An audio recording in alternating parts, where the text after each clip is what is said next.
За дэлхийд даяар жирэмсээс хамгаалах нийт 31 төрлийн арга байдаг гэж бүртгэгдсэн байгаа. Энэ 31 төрлийн аргаас хамгийн өндөр магадлалтай буюу 99% найдвартай хамгаалдаг 3 төрлийн арга байдаг. За эдгээр нь болохоор булганы суулгац, спираль, за үрийн сувг боох гэдэг 3 арга байгаамаа. За үрийн сувг боох аргын хувьд болохоор манай эмнэлэг бол хийгдэхгүй байгаа. Харин булганы суулгац болон спиралийг бол манай эмнэлэг тавьж үйлчилж байгаа.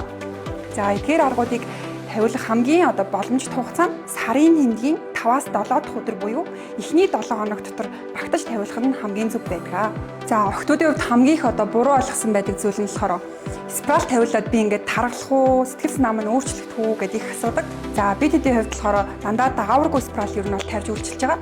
Тэгэхээр дааваргүй спираль тавиулснараа танд ерөөсөө дааврын төлөө гарахгүй, сэтгэл санаа болон бие махбодод тийм онцгийн өөрчлөлт бол гардаггүй. Харин зүгээр сарын тэмдэг бага зэрэг уртсах, за сарын тэмдгийн үед гарч байгаа цусны хэмжээ ихсэх гэх мэт тийм шинжүүд гардаг байгаа. За мөн ерөөсөө спираль тавиулаад огт таргалахгүй, турахгүй өөхний эдэд бол ерөөсөө нөлөөлөхгүй гэсэн. Булганы суулгацны хувьд болохоор зүгээр биений имийг хориглох, эсвэл биений имийг тогтмол бага хэмжээгээр ирүүлээд байх тийм хандлага бас ажиглагддаг байгаа.